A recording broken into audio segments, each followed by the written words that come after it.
जप करण्यासाठी सांगितलं. उत्तर प्रदेशमध्ये काशी विश्वनाथच्या मंदिरामध्ये जाऊन जप करायला सांगितलं. विश्वास ठेवला. श्रद्धा भावाने विश्वास महत्वाचा आहे. कारण आपण काय करतो, विश्वास ठेवत नाही. आमच्या सगळा इथं जे डोंगर आहे कुठला मला माहित नाही, पण इथं एखादा डोंगर काल्पनिक करा, त्यावरती मंदिर धरा. त्या मंदिरावरती पुजारी जो जातो ते सकाळ लवकर जायचं, देवपूजा करायची, दिवसभर बंगार करायचं, संध्याकाळी 7 वाजता जायचं लावायला. आता त्याचा नित्यक्रम असतो. 1 वर्ष 2 वर्ष कालांतर चालता एक दिवस असा संध्याकाळी गेला, सांजवात लावली. खाली येताना पाऊल वाटेमध्ये विचार करता त्याचा तोल खाली गेला. तोल गेल्यानंतर शेवटी पडता पडता एका झाडाची फांदी त्याच्या हाताला लागली. तो देवावर लागवला. देवा मी तुझी सेवा करतोय, रोजगार करतोय, मला धर्मश्रीमंत नको, पण कमीत कमी असं दुःख तर का देतोय. त्याने देवाचा धावा केला. कारण शेवटी सगळ्याचा अधिकार पुजाऱ्याचा असतो. देव त्याच्या हाकेला धावला, पण देव काय बाजाराचा भाजीपाला नाही. देवाने आकाशवाणी केली की बघता फांदी सोड. तेव्हा वर बघायचं आकाशवाणी, उद्या बघता फांदी सोड. वर बघायचं खाली बघितले काय काळ मोठं दिसायचं. वर बघितला की हाक वाजवायची, खाली बघितली की देव जवळजवळ 10 वेळा म्हणला बघता फांदी सोड. त्याने फांदी सोडली नाही. रात्रभर लोंबकत राहिला. सकाळ तांबट फुटल्यानंतर आपण किती अंतरावर लोंबकतोय. कोण वाचवा येतंय का, रात्रभर ताटलावला. कोण वाचवा येतंय का, या अशा पोटी ते थांबला होता. जरा थोडं तांबट फुटल्याचं दिसायला लागलं. खाली बघतोय तर फक्त साईंचा सफाई होतं. श्रद्धा होती, भाव होता, पण विश्वास नव्हता. त्या शारदा देवीने त्या ब्राह्मणाच्या शब्दावर विश्वास ठेवला. काशी विश्वेश्वर देवामध्ये गेले, जप केला. पहाटे 3 वाजता उठायचं, देशी गाईचा अर्धा कप दूध घ्यायचं आणि नामस्मरण जप करायचं. त्याचा प्रत्येक 3 महिन्यामध्ये आला. शारदा देवीला साक्षात शंकर प्रसन्न झाले. ते पुजाऱ्याच्या माध्यमातून त्या पुजाऱ्याने प्रसाद दिला. प्रसाद हा तुझ्या मालकीय काकाने होकार. त्याला त्या श्रद्धेपुढे त्या विश्वासापुढे मालकाला प्रसाद खायला दिला. ते सदा योग्य वेळेतात दिवस गेले, योग्य वेळात येतात पंत झाले आणि तिच्या पुढे घेऊन जन्माला आला तो स्वामी विवेकानंद. आज जगाला सगळ्या माहित आहे.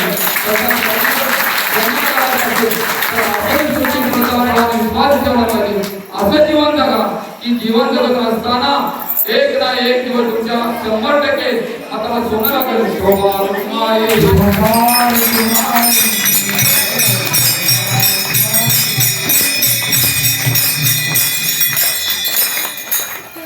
बळीराजाचं एक 2 मोठा सांगतो आणि कीर्तन बरोबर वाटते. कीर्तन हे रती महाराज आहे, इकडे राजे महाराज आहे, तिकडे उत्तम महाराज आहे. एक गायनाचे ज्यांना ती संगीताची फक्त पदवी मिळालेली नाही. जर परिणाम प्रमाण दिलं आणि गाण्यामध्ये वेळ दिला तर शेवटी आपल्याला हे सांगायचं ते राहील. शेवटचं या ठिकाणी उदाहरण सांगतो. बळीराजा ऐकून असेल, ज्या बळीराजाची आई पतिव्रता होती आणि त्या पतिव्रताची परीक्षा बघण्यासाठी, कारण पतिव्रताला परीक्षा बघून जन्माला आले, तसं बळीराजाच्या आईची परीक्षा बघण्यासाठी देव बळीराजाच्या दारात आला. आई बाहेर गेलेली होती. आल्यानंतर भिक्षाटने मानले. बळी दारात आला. बळी म्हणला घरात कोण नाही, तुम्हाला काय जेवायला देऊ. देव म्हणला काही नाही, तू देऊ शकत नाही. देवा मागा तर म्हणला ठीक आहे. देवा मागितलं 3 पावलं जमीन, 2 पावलामध्ये ते विश्व आपलं. देव म्हणला 3रं पाऊल कुठे ठेवू. बळी 2 मिनिटात खाली बसवलं, खाली गेलं. 3रं पाऊल बळीच्या डोक्यात ठेवलं. बळी पाताळात गेला. ही बातमी आईला कळाली. आई ती आईच असते. आई धावत पळत आली. देव घाबरला. पतिव्रतेला सुद्धा देव घाबरतो, कारण शेवटी जे प्रमाण आहे पण देत नाही. पण पतिव्रतेला देव घाबरतो. देव नंतर घाबरतो.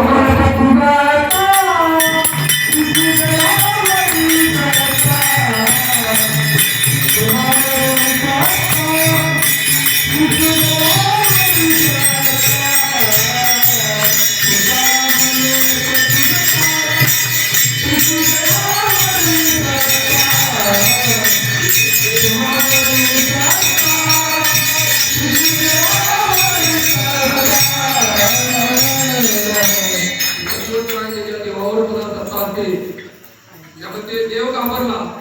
आई म्हणते घाबरू नका देवा, मी तुम्हाला श्राप द्यायला आलेले नाही. देवा घाबरू नका, फक्त मी भाग्यवान समजते. यो बळी माझ्या माझ्या पोटामध्ये होता त्यावेळेस 7 महिन्याची मी गरोदर होती आणि गरोदर असताना माझे मालक मेले आणि त्यावेळची प्रथा होती की पोटामध्ये गरोदर असणाऱ्या बाईला सती जाऊन दिलं जात नव्हतं. त्यावेळेस समाजाने मला सती जाऊन दिलं नाही. हे जर पोटात नसता तर आज देव दारात आला नसता. आज जर हे पोटात नसता तर माझ्या मुलामुळे देव माझ्या दारात आला.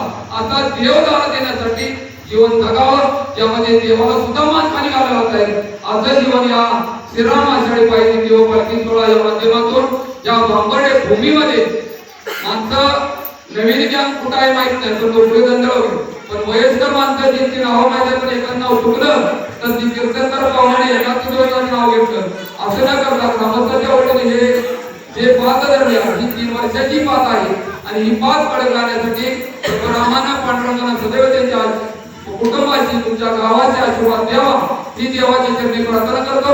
कारण शेवटी देव ते देवच आहे. फक्त देव जाण्यासाठी आपली भक्ती श्रद्धा विश्वास ठेवा. प्रत्येक गावामध्ये लाईटचा खांब आहे. भांबर्ड्यामध्ये लाईटचा खांब आहे. त्यामध्ये पाटी असते ती साईंबाई 3 इंचाची असते. त्या पाटीमध्ये इंग्लिश मध्ये लिहिलं असते डेंजर. इंग्लिश मध्ये डेंजर लिहिलं असते. त्याला इंग्लिश कळत नाही तर हिंदी मध्ये लिहिलं असतं खतरा. ज्याला इंग्लिश कळत नाही हिंदी कळत नाही त्यासाठी मराठी लिहिलेलं असतं धोका. आणि ज्याला तिन्ही पण कळत नाही त्याच्यासाठी 2 मडकं आणि 1 मुडकं म्हणजे एवढा अक्षरा त्या डाबावर असतो आणि एवढं जर कळून जर त्या डाबावर चढला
जीवन जगत असताना स्वतःसाठी जगण्यापेक्षा समाजासाठी काहीतरी जीवन अर्पण केलं पाहिजे तरच मला वाटतं ते तुमचे उपाय तसं तुमचं जीवन पाठीमागे राहील. आणि देवावर सुद्धा अधिकार असतो. बहिणीचा भाव असतो, भावाचा बहिणीवर असतो, आई वडिलांचा एकमेकावर असतो, नवऱ्याचा पतीवर पत्नीचा नवऱ्यावर असतो.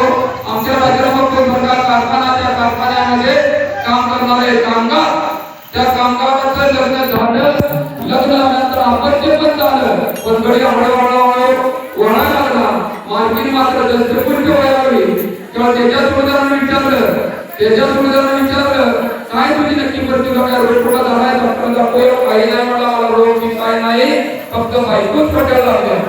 काय म्हणा आमच्या आरोग्यवाला विष्णुपत वगैरे यांचा चर्चा निवेदन छोटी तयार करण्यात म्हणून ज्यावेळी सांगितलं तर म्हणजे मी कान म्हणून देतो ते स्वीकार केला तर म्हणजे सांगते सांग काही करू दे माहिती किती खट्याळा असू दे घरात गेल्यानंतर जी भाजीपाला असू दे भाकऱ्या असू दे काय असू दे चांगलं केले नाव जायचं चांगले केले नाव जायचं ठीक आहे.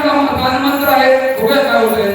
अधिकार सांगतोय घरी आला सुकेश ठेवले पेपर वाटत बसला घरात हाक आली अरे पट्ट्या काय पाणीगिरी घ्यायचा आहे म्हणजे कोणाबरोबर काय मागलाचं नाव याची प्रथा नव्हती आता आहे पहिली नव्हती झालं पाण्याचा चांगले एकदा थोडा करून पेपर वाटत बसला अरे पट्ट्या काय खेळायचं वगैरे आहे का नाही म्हणजे जेवायचं आहे का नाही तुम्ही आता आहे ठीक आहे. ते तांब्या घेतला आज गेला जेवायला असला तांब्या जवळ होता सरकार ध्यान करत काय करू आता सरकार ध्यान मागला केला बोलू नको जास्त जेवताना देवाचं नाव घेतलं गाव सोडणार लागला धाडस करून मला बोलावं काय तुझ्या प्रकारात उन्नत जो आली किती सुंदर स्वरूपात झाला किती छान दिवस झाले. अशा हात मंड्यात मागत सगळे पप्पा खवला सोपा खवला अशी म्हणली लग्नाचं प्रसिंगाचं काय म्हणतो आपण वाशिंगाचं गणक काय असं 10 वर्ष झालं एकडाव पण नावाजली नाही आणि आज बरोबर शेजाऱ्याचं मागं आहे म्हणजे हा अधिकार फक्त पत्नीचा पतीवर होता म्हणून बोलला तसं तेव्हा तुमचा अधिकार गाजवायचा असेल तर तुम्ही श्रद्धा भावाने विश्वास ठेवा शेवटचं मनातून भेटा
फक्त देवाची पात्र झाल्यानंतर कुठलाही कीर्तनकार अभ्यास केल्याशिवाय बोलत नाही. पण ना अभ्यास करता युट्यूबचं फक्त कीर्तन सांगून सांगण्याची ताकद फक्त या पांडुरंगाच्या गाडीवर आहे आणि फक्त त्या ठिकाणी हे 31वे कीर्तन आहे सोनवड्यामध्ये. मला कसलेही भजन म्हणा येत नाही, टाळ वाजवा येत नाही, ते फक्त टाळच वाजवायला होते. मला फक्त वाजवायचं काम करतो कारण गाडीवर लाच नाही त्याला टाळ वाजवत जाते. तसं त्यांची संगत ठरली म्हणून आज तुमच्या परिचयाची बोलण्याची हे झाले. जे चुकलं ते सर्व माझं आहे, जे बरोबर आहे ते सर्व पांडुरंगाचं आहे. या कीर्तनाच्या माध्यमातून जे तुम्हाला सांगायचं विश्व ते सर्वांना महाराज नारायण गोड यांची झालेली पाठ आई वडिलांचा आशीर्वाद तुम्हाला सर्वांचा आशीर्वाद असाच सदैव पाठीशी राहावा आणि या आशीर्वादापोटी ठरलेली पाठ कडे नेण्यासाठी कारण लहानपणी एक गोष्ट आहे समजा फक्त ज्या मुलीसाठी ज्यांना आईचं काळीच काढून आणलं ते काळीच घेऊन पळता पळता ती आई बाळ पडलं आणि पडल्यानंतर त्या काळजात सुद्धा आवाज आला की बाळ कुठे लागले का तसं या श्रीरामाकडे पाहिजे डोळ्यातून जी कीर्तन सेवा मिळाली जी वाणी मिळाली ती वाणी ज्या जीव आहे तोपर्यंत सदैव या हृदयामध्ये राहावं आणि तुमच्या सर्वांचे सहकार्य राहावं हीच सर्वांची विनंती पांडुरंगाच्या वतीने करतो. जय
श्रेयांचे कर्तव्याने अशा काही मार्गदर्शक म्हणून तुम्हाला पाठीमारा